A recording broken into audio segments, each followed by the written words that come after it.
Welcome, Teresa. Thanks for being here. We are here today to talk about higher education and admissions strategy, which is your area of expertise. While we focus on the K-12, you then take over and focus on because presumably most parents that are listening to this, once their children finish high school or secondary school or whatever, 99% of them, their children will be going on to some form of higher education. So we thought it'd be great to get you on and talk a little bit more about that. So thank you for being here. Could you just give us a little bit of background on who are you? Yeah, sure. Well, thank you for having me, Ruth. So I'm the founder of Nova Scholars, a strategic education consultancy that applies long-term decision-making and system thinking to education. Like you mentioned, I do specialize in university admissions and beyond. I'd say that my background is slightly unusual. I started my career in finance and startups, and I've spent more than 15 years working with high-achieving students. Tell me a bit more about your own education, if you don't mind. I always think it's interesting to know, your own background in that sense. Sure. So I grew up in the UK. I went to school. I actually went to quite a lot of schools, 7 different schools in total. Gosh, I've been to state schools. I've been to independent schools. So my parents moved around a lot and they were constantly optimizing to give me the best education. I think it's what I'd call the immigrant strategy. And I think with Asian culture, education is so paramount that my parents were constantly looking for the best next step. But with the sort of incomplete information they had, as they were building onto that, they'd find a new, better school and then another better school. And then I just kept on moving around. But from secondary school onwards, everything was a lot more sort of stable. And I went to a school called Tiffin Girls' School, which is a grammar school based in Surrey, very competitive, interesting place. And then I read economics at LSE, my bachelor's, and did a master's 2 years ago, again at LSE, but this time for fun. As you do. I'm interested in this optimization strategy that you mentioned. I mean, I see that as well. So your parents are from? South Korea. Okay. So, I mean, with hindsight, and you're not yet a parent, is that right? That's correct.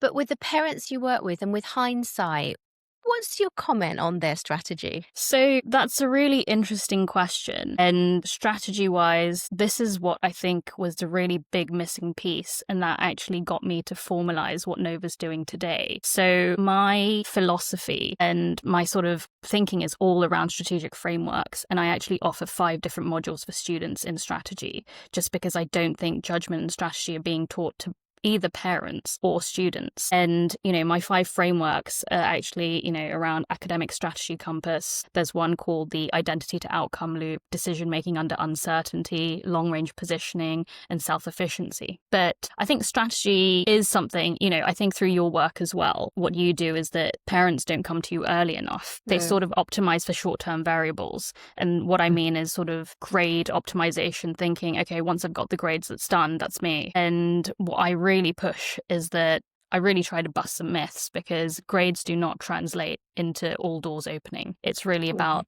time, horizon positioning, and being able to make decisions with incomplete information. Yeah, it's interesting. We've just been reviewing, we started this podcast in the summer, so we've just reviewed the whole half of the year, the first half of our first year. And one of the recurring themes is that grades are great. Good grades are great. Good grades are essential, but it is just the beginning. And then it's everything else that we lay on top. So that's interesting. And I'd love to get to some of the myth busting as well. But when do you think that your parents, for example, or some of the parents that you work with, do you think they're operating or making decisions based, are they too emotional? And you're looking to build in some of the more evidence-based, logic, strategic elements, or not? Yeah, so the whole decision-making process, I think, is something that, so this module that I teach is actually based on a lot of the lessons that I learned from business and from finance, just because we're actually operating in very similar environments. They're both high stakes environments and they're both sort of, long-term decision-making processes. But what I do is I want to give students and parents a way to make choices when there isn't a clear-cut answer. And like we said, most academic decisions have to be made with incomplete information, so subject choices, pathways and commitments. But students and parents, I think, have been primed and taught to look for certainty before acting. And we're trained to expect and await certainty, and there's definitely an opportunity cost to timing. So the model that I've developed really helps to evaluate decisions based on direction, downside risk, reversibility, and learning value, rather than sort of out of fear and external reassurance. So are you actually applying some sort of numerical formula to what you do? So I don't apply a numerical formula as such. It's giving you much more sort of qualitative insights and understanding how you should be making or optimizing for your decisions. The numerical part only really comes into my sort of flagship diagnostic tool, which is the Academic Strategy Compass, where you will be rating yourself, or we will be rating each other on sort of a numerical scale to see where you sit. So are you focused on UK admissions or not only UK? I'm focused on UK admissions. And presumably, I think we spoke before that most of your work is around, Oxbridge, G5, the top universities. Yeah, exactly.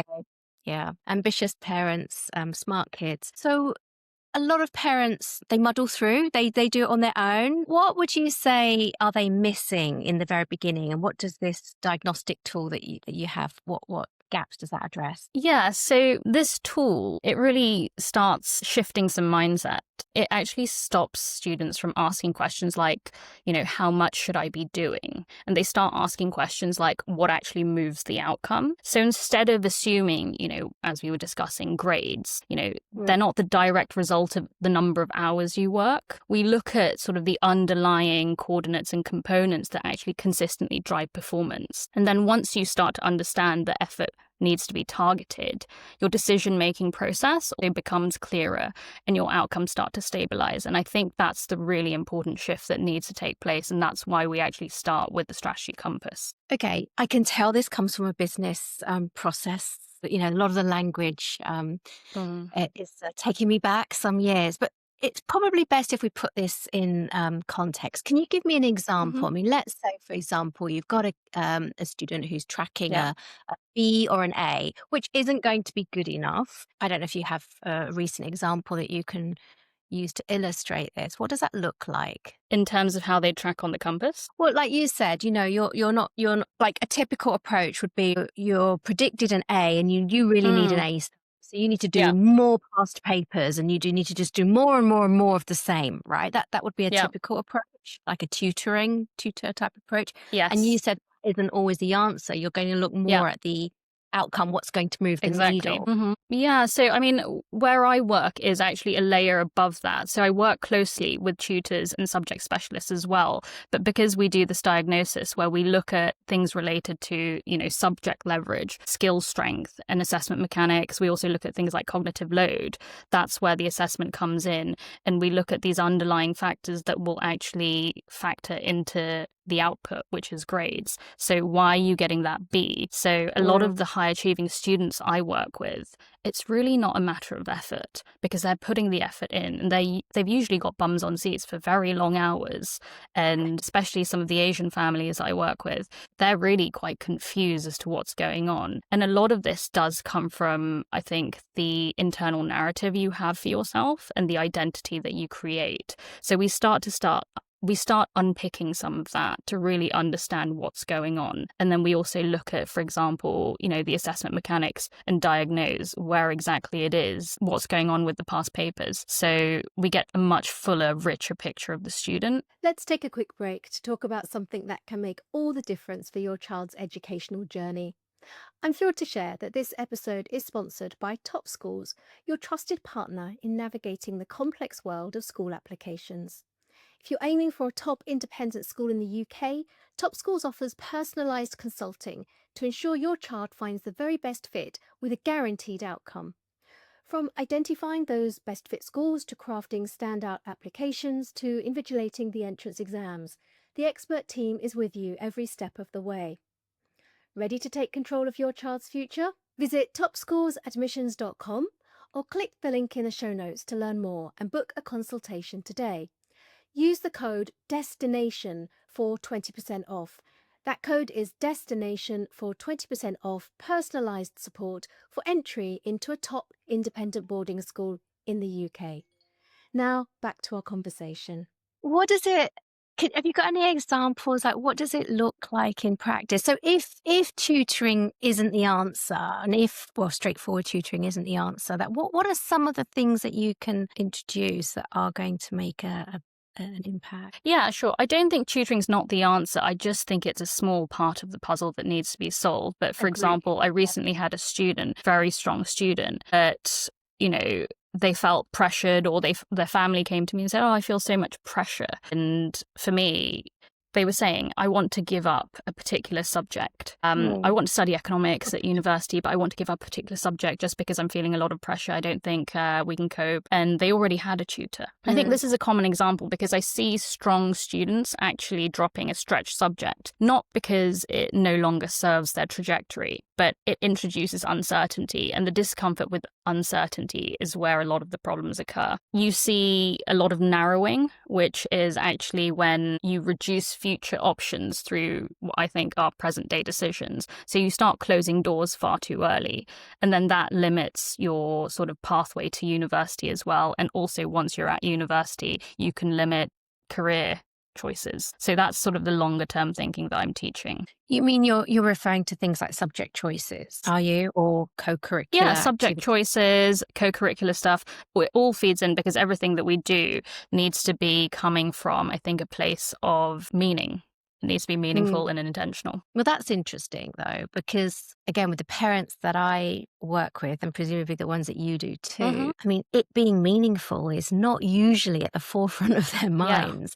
Especially if, as you said before, if it's going to make a difference to the outcome. Forget meaningful. Let's just get on with it and achieve what we need to achieve, right? Yeah. And I think a lot of that is because you're optimizing for short-term decisions, and you're optimizing for short terms. You get to, okay, I want this grade. And what happens is once you get that grade, then what? I think firsthand I've experienced that myself because I genuinely thought that once I got to LSE, once I got into investment banking, that would be it. But each time what happened was, okay, then what? Or, I hadn't thought about the long-term decision and the sequencing of difficulty that I should have had. And it's really an amalgamation of what I've learned that I've tried to put together in these frameworks to really teach students, because I think all of this is very much teachable. And I think that it's really important to have long-term adaptability in the AI-shaped world that we're now in. It's really not about grade protection. Agree. I talk to a lot of school heads on this. I had a lot of conversations with heads of schools or heads of departments and stuff. Presumably these children are in very good selective schools already. What's your view on the level of support or the sort of advice that they are receiving in school, and how does that complement or potentially not complement the work that you do? So I can't speak for all schools, but I do think the real hidden piece and the curriculum and why Nova exists is to fill a gap, because there isn't any sort of advice from what I see on judgment. That's the missing part of the curriculum, I think. You're expected to pick it up over time and to build your own identity. All of this is kind of assumed that this would happen. But I think the self-reflective piece and how to make good decisions is just not there. And I think a lot of parents also, with very good intentions, want the best for their kids, obviously. But all of these decisions really come from usually a place of fear of failure, anxiety, panic, sort of external reassurance. And then the ecosystem that we're in within education, I think there are a lot of incentives that aren't aligned. And it's quite interesting and not so transparent. And I think parents should be wary, and they should really think about, who is giving me this advice? Is it short-term advice? Is it long-term advice? Is it really tailored for us? Is it best for my family? For example, incentives that are not aligned. What do you mean? So I think agents in the ecosystem play a really important role. However, a lot of students or a lot of parents I worked with, for example, don't necessarily know that agents sometimes can be paid commissions to place their students. So things like that, I think personally are incentive misalignment. But agents play a really important role, that said, and I think that they're very important. And there are lots of agents that I know personally and work with that are definitely putting families first, but you never know. No, I understand. And I have my own views on the whole ethics of the agency model. its many flaws. But to return to the school, the advice that the students are receiving in school, are you suggesting that there might be misaligned incentives within that context? So I think schools, especially independent schools, they have to be strategic. And what generally happens within a school is that the high achieving students are competing with each other, because there are a limited number of spots for universities. For example, let's say everyone wants to study economics at Oxbridge or at LSE or at the top schools, and there are limited places. And universities are also very aware of how many students they're taking from a specific school. In terms of references, all of this comes into play, because how do you rank within your student cohort? And I'm sure, and I know all sort of teachers are very much, they operate ethically, but at the same time, who's being prioritized, or I think it's just human nature. Yes, I saw some of this a few years ago in some of the schools, and I think especially for the UK system, which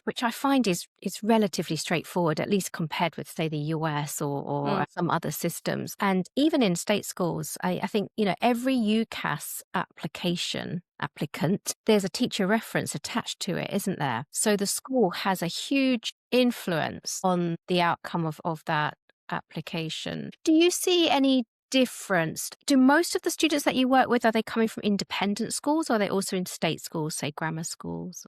They're mainly coming from independent schools. Independent schools. Because it'll be an interesting conversation. I've seen some discussions. I don't have much experience in supporting children who are in state schools, because of the work we do. I think that the level of the quality of the advice that they're receiving is just not there when compared to an independent school. And that's part of the reason why we pay the big bucks, right?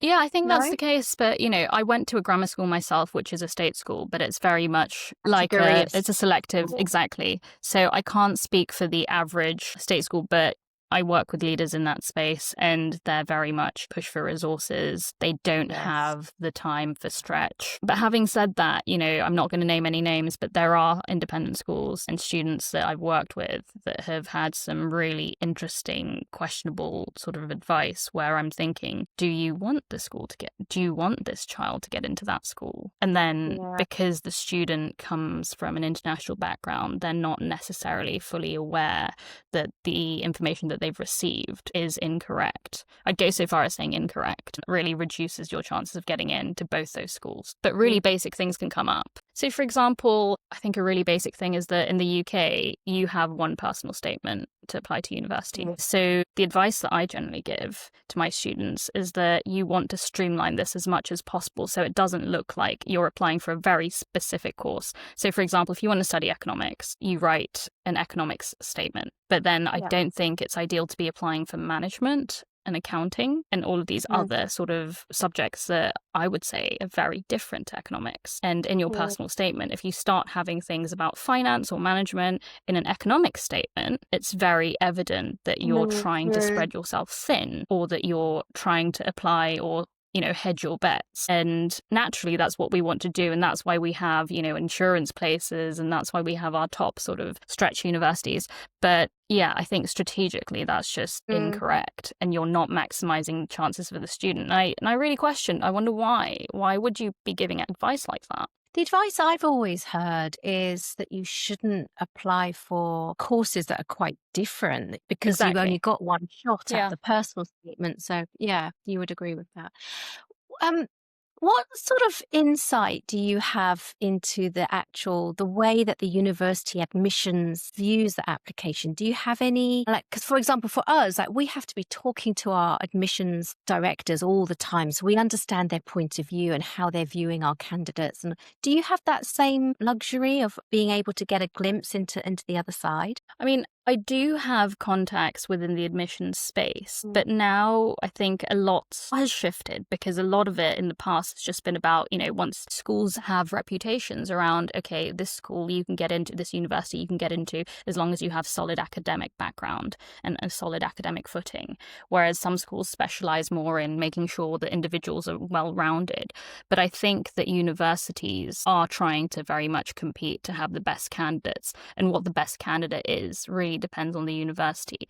And also it really depends on departments as well, because I don't think you can generalize for a university. I think you could in the past somewhat, but now I don't think that's the case. And you really need to get to know departments quite well. And positioning yourself as an individual has become so much more important. And I also now focus a lot on personal branding with my clients. It's super important to have a personal brand, know exactly who you are, stand for your values, and to really portray that through your personal statement.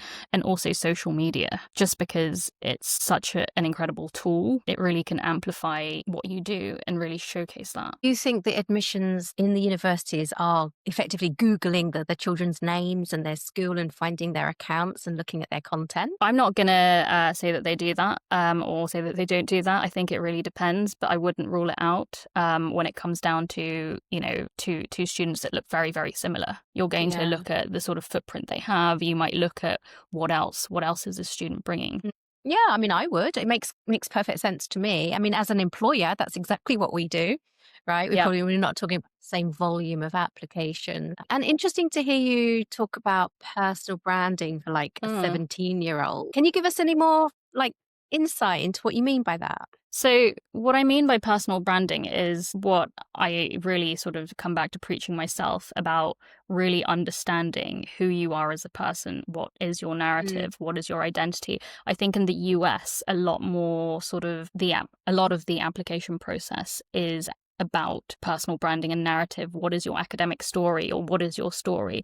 Whereas in the UK, I do think there's less focus on that. But at the same time, to coherently build who you are, and that's where I come from first principles, to coherently build that sense of identity and self in order to drive behaviors. This is what I really, really push with students. Who are you?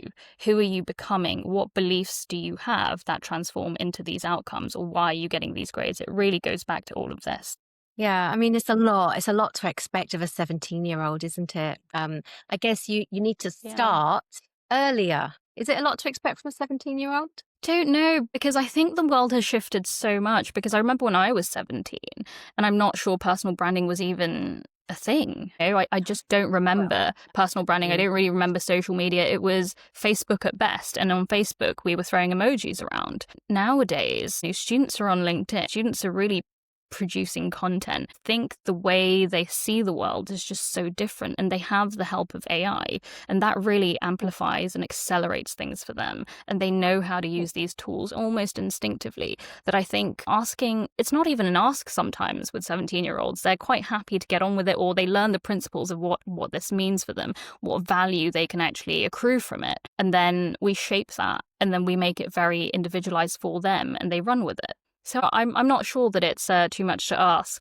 Well, clearly not. I mean, clearly there's at least a small number of them that can do that very successfully and then get in. But let's rewind a little bit. Let's say we've got children who are 13, 14, 15. Actually, when do you think is the best time to really start to think about this in a serious way? What age? I think 14 is a great age. I don't think there's something too early. I wouldn't get a 2-year-old in front of me, or or I wouldn't sit with a 2-year-old and try to preach some of this stuff. But I do think secondary school onwards is great, because a lot of the work that I do is based, like I said, for optimizing for the long term. So the earlier you come and the earlier you think about these things, the more luxury you have to explore. Yeah. As I've seen quite a few of your posts, Ruth, and you experience this firsthand, right? That a lot of parents leave it till last minute, where they're really in panic mode, and then you just can't make good decisions, because your decisions aren't going to be coming from a real place of what's right. You kind of just go for stuff because it's in front of you and you're nervous. But it's so hard, isn't it?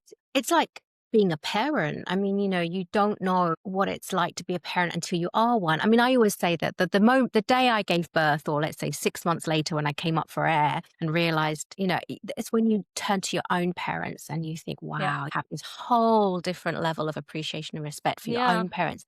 And you just don't know that until you become a parent. So you don't know that you're late until you're late. How do we impress upon the parents? How do we encourage them to really consider starting this earlier? Let's say year 7, year 8. What are some of the conversations that you have with parents around this? I do have conversations with parents, but really what I'm focusing now on is partnering with schools, because I think this should be part of the curriculum. And I really think that these sort of life skills need to be taught taught in schools. It's something that I don't think that people need to be learning with experience. And I learned all of this through trial and error in finance, but I just don't see why you'd have to do all of that later on in life when you could be picking the skills up and taking a much more sort of approach that's agency heavy, and you're a very capable agent. I don't know why we're not pushing that much more. Again, I think if I was to bring in a couple of heads of schools or heads of sixth form or, university counsellors, they would definitely say that they are doing that. I've seen a lot of really good work that some of these independent schools are doing. You said earlier about,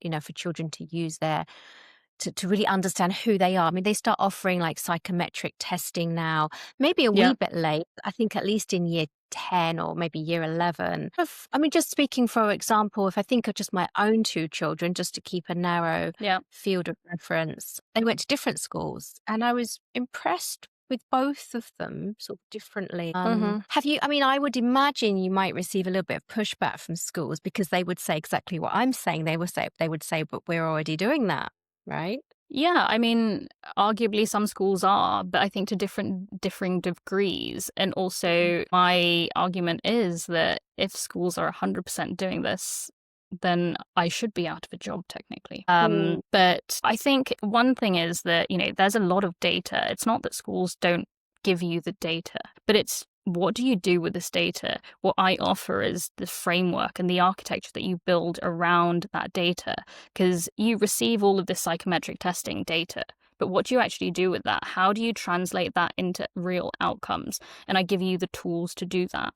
And how do you understand how sequencing works? How should you be sequencing difficulty in order to fit into your longer term trajectory? And how do you deal with the emotional regulation or dysregulation, perhaps, which comes with when you don't achieve your outcomes on the first go? Okay, so let's say I have a child in year 7 or year 8, and we are being super ambitious here. Let's say we want to do economics at LSE. What could they start doing now that might help to lay the foundations? Or if you were working with a student of that age, what are the first things that you might start doing with them? So as I mentioned earlier, the first thing that you'd encounter with Nova is the academic strategy compass. You're going to receive a full sort of diagnostic framework and understand where you lie on these different sort of areas and different coordinates to see how that really amalgamates into your grades. So you'll get a better picture. So give me an example. What are a couple of is it a questionnaire or is it a set of tools? But are there a few questions that... Yeah, there are questions, but yeah, the questions are there to really put you on the scale, but the scale becomes relative to yourself. You're assessing yourself on the scale. You don't really compare it against others, or that's what we do at least. We don't benchmark you against, the average other year 7 child is a this or a that. It becomes about where you progress on your own scale. And as I mentioned, it's about subject leverage, skill strength, assessment mechanics, narratives, identity. There are lots of different sort of underlying indicators that you'll be assessed on. Do you ever find, are there students you just can't help? We all know about the parents who are super ambitious for their average child, right? What would you do in that situation if you've done the first piece? And is there a child that you can't help, that, let's face it, some children are just not going to be that good? So that's a really interesting question. And I actually always, before we start working together, we will have a discussion between the parents and I, and then the child and I. And I definitely look out for whether we can build rapport, whether I think that the student is ready to work with Nova, whether the parents are ready to work with Nova. Because I used to be, before I somewhat pivoted into more of these strategic frameworks, I used to be very much, okay, what's your goal? We'll achieve your goal. But what I then realized was that students would keep on coming back to me. And repeat business is great, but it gave me some real there was discomfort there because I needed to think about, why are these students coming back to me? Have I really built dependency? Is this ethically where I want to be? So I started to really focus on optimizing for not just outcomes, but the layer below that drives those outcomes. And in answer to your question about whether there are students that I won't work with and parents that I won't work with, yes, but it's usually the parents that drive that decision for me. So if a parent really doesn't understand or cannot align with some of the philosophy that I'm talking about, which I think is fine, I don't need everyone to be on board with this. But from my experience, I'm not into just getting you a certificate certain grade. I can help you find tutors who do that, or you can do that yourself. But what I want is a human being that's able to be managing uncertainty in an AI-shaped world. And I want you to excel beyond your peers on a different level. And I want you to have that level of confidence that comes internally. It's not based on external validation. And I think so I'm veering off a little bit with confidence now because I think it's a really interesting topic. Because I feel like the way confidence was taught as a skill to me is very different to how I look at confidence now with hindsight. So I was taught confidence is a skill, and it is, but I was taught to manage impressions, to be confident, to appear confident. And it was all about the external validation that I'd get and the whole fake it till you make it. Yeah, all of this works. And I'm saying that I'm not against it, but it's all again about short-term optimization, which just doesn't last you very long. And you end up crumbling when you're put in different circumstances that you're not used to, maybe that you haven't prepared for. But what I really push for is that quiet confidence that you know who you are, your values are aligned, you know you're doing this for a purpose. And, tools like the identity to outcome loop really embed that in you. Yeah, interesting. It sounds so obvious. It's just basic common sense to me. But then a lot of the times we find ourselves saying what's basic common sense to us isn't so to other people. Yeah, confidence is how do you view confidence in 2025 where we're seeing such high levels of anxiety in our children, and especially if they are in high pressure environments and that. How do you eke that confidence out of them? And I think what you're alluding to is earlier on, you were saying we can all act confident for a short period of time, but then that's not authentic. And the whole purpose of what we are both doing in our work is rooted in authenticity, right? So how do you eke that out of them when they might also be suffering with anxiety in some shape or form? So with confidence, I see it as an outcome. I don't see it as a driver for action. It's not the whole fake it till you make it is the driver where you have to be confident for an outcome. Whereas I think when you have your value systems aligned, you know who you are, your behaviors are aligned to that, you just ooze confidence because you are so self-assured of who you are, who you're becoming, what your beliefs are, why you do things, when you're intentional about your actions. Well, I'm studying this for a reason, and I know that I've chosen this subject in order for me to XYZ, and that feeds into something else. When you have the understanding of how variables in your academic life interact and you have a lot more meaning behind them, everything becomes a lot more insightful. You find balance. You stop trying to win through sheer endurance and just, putting on an act of, I must be confident for this interview. I'm not a confident person. But when you've got that cognitive load of, I must act confident and I must perform, you're not actually going to be playing strategically. And that's what I'm really trying to get at. And with anxiety, I do feel for students nowadays because they're living in such a different world. Anxiety is very real. They have so much more access to data. They're also flooded with so much more information. And, I also come across parents who will say to me, yeah, but I didn't have access to all of this and I was fine. And that's true, but we're not operating under the same circumstances and society has changed massively. And I think with an AI-shaped world, judgment, optionality, the ability to navigate uncertainty, this is what really comes into play. And this is what we need to be looking at. And yeah, pressure can actually be managed. And I don't think it's something that you need to try to just delete out of your life. It's always going to be there. I think as humans or the society we live in, we generate it in some shape or form. Agree. Yeah, no, it all makes perfect sense to me. I want to ask you, you've been doing this for a long time and you have a book coming out, which is called Confessions of an Academic Coach. Tell us more. So I've really put together a lot of the experience that I have, and I wanted to create 10 steps for parents. And the title's still a bit up in the air, but essentially the idea behind it is the 10 steps to Oxbridge. The title is a bit sort of clickbaity, I agree, but it's understanding what students or what parents can be doing to optimize for the best for their children. Why did you leave the finance world in the beginning? I don't know if we covered that.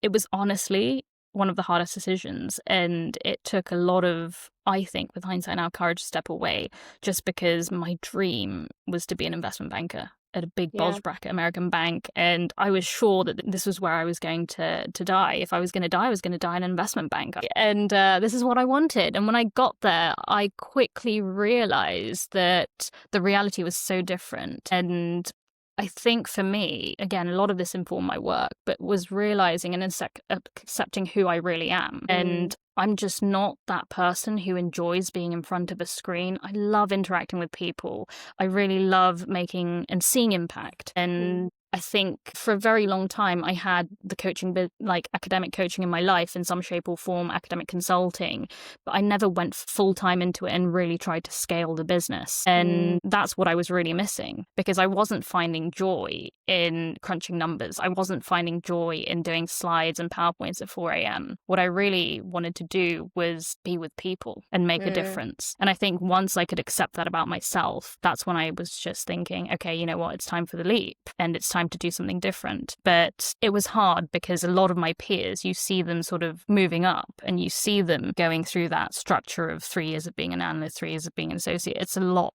more predictable. And for me, managing uncertainty didn't come naturally. And I still have days where I'm thinking, oh, I don't like this. I don't like this uncertainty. I don't like feeling anxious. And, you know, that's all fine. But now I'm just better equipped to do that, having been through a lot of different processes. Yeah, well, congrats to you. I imagine that there's hundreds of people who are in a similar situation that just don't have the courage to break out of that mold. Because I guess what you're saying is that you were good in school, you got the grades, you got into a good university, a good job. That was all what your parents expected of you and what your peers probably expected of you. And you did all of those things, yet somehow you just didn't feel fulfilled. Yeah, I think I was really lucky because the sort of Asian household I grew up in valued education, but I see myself as more of a free-range chicken. My parents really just left me to do whatever. At one point, they thought I wasn't going to be going to university because when I was at Tiffin, you know, I was really at the top of my game at some point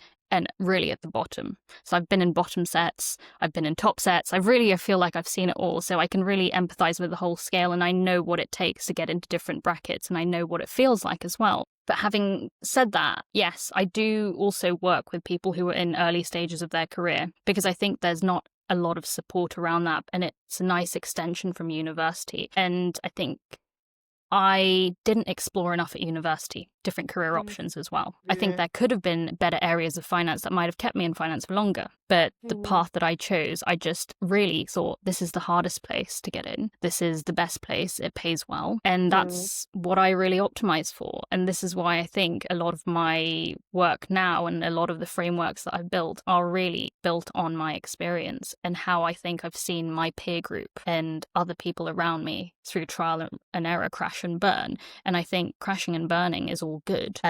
But to be able to minimize some of those fluctuations maybe and to be much more intentional about these things, I think is a real advantage.